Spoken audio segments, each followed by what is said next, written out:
Hello भाई, कैसे हो आप? नमस्कार। देखो भाई, मैं आपका 2 से 4 मिनट समय लूँगा और मैं चाहूँगा कि रुको थोड़ा सा देखो। हालांकि मैं उसी चीज़ पे बात करने वाला हूँ जो आज से लगभग 1 सप्ताह पहले से ही चलता आ रहा है, लेकिन मेनली अपना फोकस रहेगा क्या कि किस तरह से इंडिया और पाकिस्तान के बीच सीज फायर हुआ। क्या इसके पीछे कोई न्यूक्लियर प्लान था? कोई पाकिस्तान के द्वारा न्यूक्लियर बम इंडिया पे डालने वाला था? और जो बैलिस्टिक मिसाइल किस तरह से टारगेट फिक्स किया था अपना न्यू दिल्ली पे मारने के लिए, जिसको हमारा S-400 वो आसमान में ही उसको ध्वस्त कर दिया।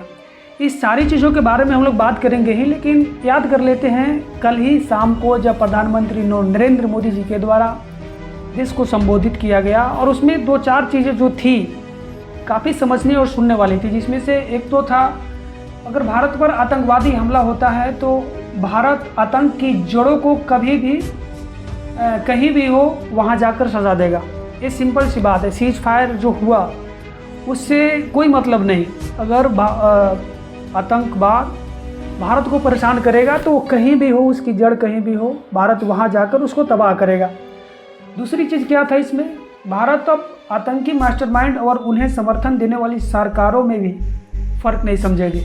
सर्जिकल स्ट्राइक और एयर स्ट्राइक के बाद अब ऑपरेशन सिंदूर भारत की घोषित नीति है।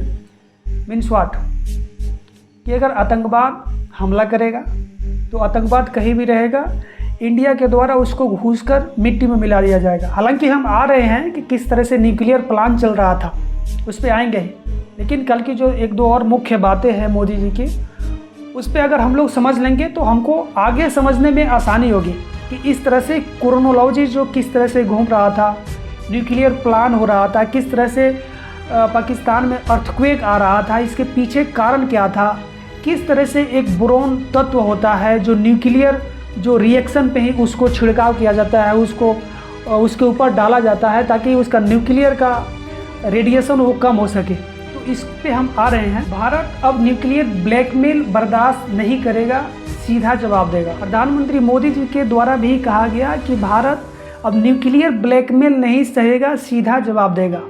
इसके पीछे भी कारण है कि हो सकता है कि पाकिस्तान के द्वारा जो भी चीज़ें हैं वो ख़त्म हो चुकी थी, इंडिया के द्वारा उसको तबाह किया जा सका था, चाहे वो पाकिस्तान का एयर बेस हो या पाकिस्तान की मिलिट्री से रिलेटेड कोई एसेट या मोबिलिटी आने जाने का जो भी चीज़ें हैं, तबाह होने के बाद हो सकता है कि पाकिस्तान अब एक तलाश कर रहा था कि हाँ हमारे पास अब न्यूक्लियर है, अब लास्ट यही बचा और इसको चलाना ही पड़ेगा। इसको मुझे लगता है कि इसी चीज़ को लेकर प्रधानमंत्री मोदी जी के द्वारा ये डायरेक्टली कहा गया कि अब भारत जो है न्यूक्लियर ब्लैकमेल नहीं सहेगा और इसको पूरी तरह से जवाब देगा। जहाँ खून बहे वहाँ पानी नहीं बह सकता। तो मेरे ख्याल से जो बातें कर रहे हैं मोदी जी, ये कहीं ना कहीं जो सिंधु नदी पाकिस्तान में जा रही है उसके रिलेटेड ही बात कही जा रही है। हालांकि आप कॉन्फ्लिक्ट जब इंडिया और पाकिस्तान की शुरू हुआ 22 अप्रैल को, जब आतंकवादियों के द्वारा पहलगाम में हमला किया गया, 26 निर्दोषों को मारा गया, ब्लडी मर्डर किया गया, तो उस समय ये बात आई थी कि हम लोग जो है सिंधु नदी का पानी रोक देंगे और त्राही कर देंगे पाकिस्तान को। हालांकि उसके लिए अलग प्रक्रिया है, डैम बनाना, इंफ्रास्ट्रक्चर प्रॉपर ढंग से होनी चाहिए ताकि उतनी जो तादाद में पानी है उसको रोका जा सकता है। ये छोटी नहर और नदी की तो पानी है नहीं कि हम लोग आराम से इसे बांध बना के रोक लेंगे। ऑपरेशन सिंदूर में मेड इन इंडिया हथियारों की प्रामाणिकता भी सिद्ध हुई। यानी कि यहाँ पे बात किया जा रहा है ब्रह्मोस मिसाइल और S-400 जो कि अपना जो मार गिराने वाले जो अपना एयर डिफेंस एसेट्स है। दोस्तों, एक कयास लगाया जा रहा था कि ब्रह्मोस मिसाइल चला दी गई है और जिसके कारण पाकिस्तान का मिलिट्री बेस और जो भी चीज़ें थी वो तबाह हो गई है और उसके बाद पाकिस्तान के पास कुछ ऐसा नहीं बचा है जिससे फिर से लड़ाई को कंटिन्यू कर सके।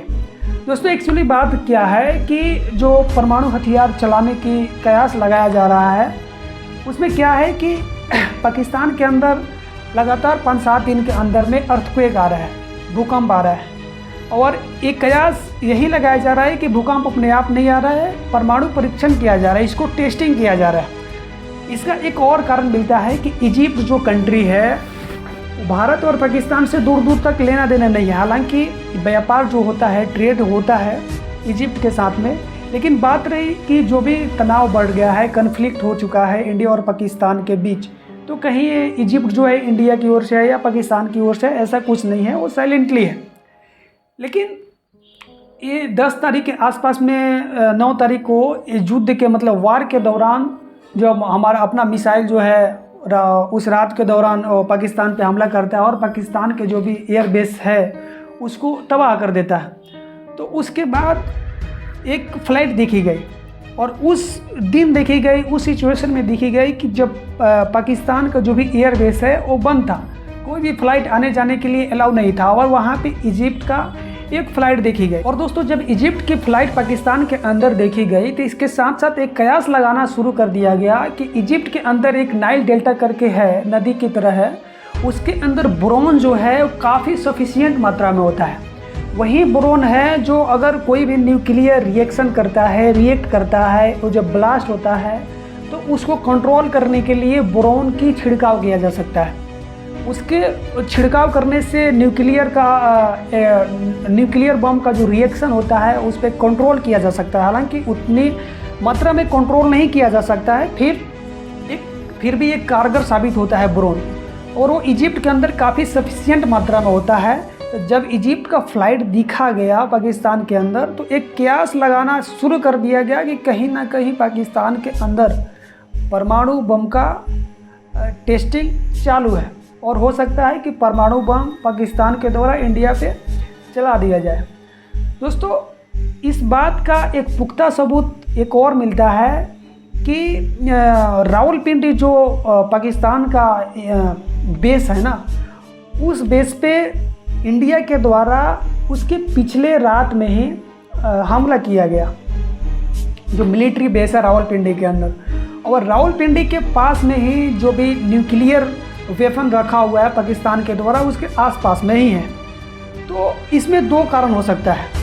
एक तो कारण ये हो सकता है कि इंडिया के द्वारा जो मिसाइल मारा गया उस मिसाइल के कारण उसका जो न्यूक्लियर बम है थोड़ी सी हो सकता है डैमेज हो गया हो।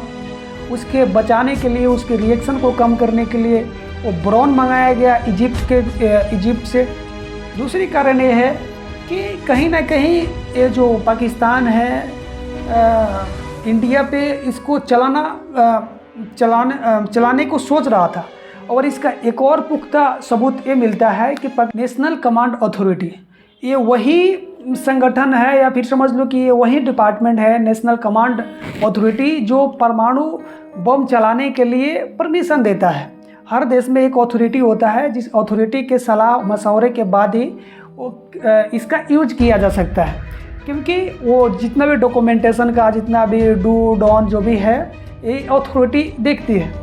और एक कयास 100% साबित हो जाता है जब NCA की बैठक बुलाई जाती है पाकिस्तान के द्वारा। वो एयर स्ट्राइक करने के एक दिन बाद जब इंडिया के द्वारा किया गया, ऐसा बताया जा रहा है कि हाँ रावलपिंडी और उसके साथ साथ बहुत सारे इसका मिलिट्री बेस तबाह कर दिया गया। तो पाकिस्तान के पास एक ही ऑप्शन बचा, न्यूक्लियर। फिर अमेरिका क्यों इसमें कूद गया? जो 24 घंटे पहले 10 तारीख को 24 घंटे 48 घंटे पहले वहाँ के राष्ट्रपति डोनाल्ड ट्रंप, वहाँ के वाइस प्रेसिडेंट यानी कि उप राष्ट्रपति JD वेंस ये बोल रहे थे दोनों के द्वारा कि हाँ ये इंडिया और पाकिस्तान का अपना मामला है और ये बहुत सालों से चलता आ रहा है, ये लोग अपने में देख लेंगे। फिर क्या हुआ कि 2 दिन बाद ही ये दोनों पलटी मार गए और एक लगातार बातचीत चालू कर दिए और इंडिया पर भी दबाव दिए और पाकिस्तान पर भी दबाव दिए कि हाँ आपको करना ही पड़ेगा, अगर नहीं करोगे तो फिर हम आपके देश से, आपके कंट्री से व्यापार करना, ट्रेड करना बंद कर देंगे। मैं ट्रेड पे भी आ रहा हूँ, ठीक है, ट्रेड करना बंद कर देंगे। ये पूरी खुली की खुली धमकी है। जो चीज़ें 1947-48 के कश्मीर के मुद्दे पे इंडिया और पाकिस्तान का लड़ाई हुआ उसमें नहीं हो पाया, 1962 में जो लड़ाई हुआ उसमें नहीं हो पाया, 1971 में जो लड़ाई हुई उसमें नहीं हो पाया, 1999-2000 के बीच में इंडिया और पाकिस्तान के बीच लड़ाई हुई उसमें नहीं हो पाया। क्या नहीं हो पाया कि हमारे कश्मीर के मुद्दे को बायलैटरल बायलैटरल से हटाकर पूरा इंटरनेशनल मुद्दे को बनाया जा चुका। कहने का मतलब ये है कि कश्मीर का मुद्दा जो है इंडिया और पाकिस्तान का मुद्दा है, और पीओके का भी मुद्दा इंडिया और पाकिस्तान का मुद्दा है। इस पर किसी तीसरे देश को आज तक नहीं बोला दिया गया। इतनी भी सरकारें, इंदिरा गांधी, जवाहरलाल नेहरू, मनमोहन सिंह, वाजपेयी साहब, ये सारे लोगों की सरकार में युद्ध हुई, और इस सारे लोगों के सरकार में ये बायलैटरल जो चीज़ें हैं इसको राष्ट्रीय वैश्विक स्तर पे नहीं लेकर जाया गया। लेकिन इस 2025 की ये सारी चीज़ में इसको वैश्विक स्तर पे उठाकर ले जाया गया, और ये देखा जाए तो पाकिस्तान की इसमें जीत है। क्योंकि अगर पाकिस्तान पहले से ही चाहता था कि हाँ कश्मीर के मुद्दे पे वैश्विक स्तर पे बात हो, और जब तक वैश्विक स्तर पे बात होगा तब कुछ ना कुछ इसका हल निकलेगा। नहीं तो बायलैटरली अगर बातचीत चलेगा तो फिर कैसे हिंदुस्तान पाकिस्तान को सुनेगा, और 100% राइट जो है हिंदुस्तान का भी है। तो दोस्तों यही सारी चीज़ें थी जिसको लेकर हमने आपसे चर्चा करनी थी कि हाँ एक्चुअली में क्या चीज़ है, और किस कारण से ये सारी चीज़ों अचानक सीज फायर हो गई। हालांकि सीज फायर तो केवल नाम के ही है। प्रधानमंत्री जी के देश को संबोधन करने के बाद ही फिर से कश्मीर के अंदर वहाँ से कुछ ड्रोन का हमला किया गया। हालांकि अपना S-400 जो मिसाइल सिस्टम है तबाह करने वाला, वो अपना काम पूरी अच्छी तरीके से कर रहा है। हालांकि S-400 भी बोलता है कि अगर 10-15 मिसाइलें, 10-15 ड्रोन एक साथ आ रही है तो हो सकता है कि एक आधा वो छूट जाए, मिस हो सकता है। ऐसा नहीं है कि 100% जो अगर 10 आ रहा है तो 10 में से 10 को ही ख़त्म कर देगा, ऐसा नहीं होता है। मे बी समटाइम्स कोई छूट जाता है। तो यही सारी चीज़ें हैं। लेकिन प्रधानमंत्री जी के द्वारा जो कल का देश को संबोधित किया गया उसमें अमेरिका का एक भी नाम नहीं लिया गया। मैं मानता हूं कि हाँ चलो अमेरिका बोल दिया कि हाँ कि अगर तुम सीज फायर नहीं करोगे तुम दोनों, तो हम ट्रेड नहीं करेंगे। तो मतलब क्या हो गया? ऐसा थोड़े है कि इंडिया एक छोटा सा देश है, कोई बोल देगा ट्रेड नहीं करेगा तो नहीं करेगा। 129 बिलियन डॉलर का एनुअली जो होता है इंडिया और अमेरिका के बीच ट्रेड, 129 बिलियन डॉलर। आप समझ रहे हो 1 बिलियन में 100 करोड़ होता है, यानी कि 100 अरब से भी ऊपर डॉलर का व्यापार होता है, जिसमें से लगभग 50 to 70-80% इंडिया अपना मटेरियल एक्सपोर्ट करता है। इंडिया भेजता है अमेरिका को और अमेरिका उसके आधा इंडिया को एक्सपोर्ट करता है, यानी कि इंडिया उससे इंपोर्ट करता है। तो देखो अगर थोड़ी सी लंबा और खींचे हम इसको, तो एक बात समझ सकते हो आप कि जो भी आज के दौर में जो भी वार होता है, अभी 1971 का जो वार हुआ ना, उसमें जितना भी गल्फ़ कंट्री था पाकिस्तान की ओर से था, अमेरिका जो था पाकिस्तान की ओर से था, चाइना जो था पाकिस्तान की ओर से था, इंडिया ओर से कौन था? बस रसिया था। समझ रहे हो ना? लेकिन आज के दौर में क्या है कि जो गल्फ़ कंट्री है उस समय 1971 में पाकिस्तान की ओर से लड़ने की बात कर रही थी और पाकिस्तान को समर्थन दिया जा रहा था, उस पूरी गल्फ़ कंट्री से इंडिया का व्यापार 100 अरब से ऊपर है, जो कि उस समय का इंडिया का दुश्मन है और पाकिस्तान का दोस्त है। बात कर ले चाइना का इंडिया का व्यापार 100 अरब डॉलर से ऊपर है। समझ रहे हो? बात कर ले अमेरिका का तो 100 अरब से ऊपर है। बात कर ले सऊदी अरबिया का तो 54 अरब से ऊपर है। डॉलर में मैं बात कर रहा हूँ, एक व्यापार की बात कर रहा हूँ। समझ रहे हो? बात कर ले रसिया का तो 64-70 के आसपास अरब डॉलर का व्यापार करता है इंडिया उसके साथ। तो आज का समय यह है कि ट्रेड वार चलता है। ऐसा नहीं है कि देखो धमकी तो 1971 के समय भी इंदिरा गांधी को दिया गया था कि आप युद्ध को रोक लो, नहीं रोकेंगे तो हमारा जो पोत है, मतलब समुद्र में चलने वाला जो जहाज़ है, जो लड़ाई करने वाला है, वो पाकिस्तान की ओर से लड़ेगा और उसको उतार दिया जाएगा। एक बात नहीं सुनी इंदिरा गांधी जी और उस समय पाकिस्तान के 2 टुकड़े कर दिए, जो आज का पूर्वी पाकिस्तान बांग्लादेश है। और ये छोटी सी धमकी से हमको डरा दिया। ऐसा लग रहा है कि एक छोटा सा मार्केट है, इंडिया डर गया और व्यापार नहीं करेगा, अरे खुद उसको करना पड़ेगा।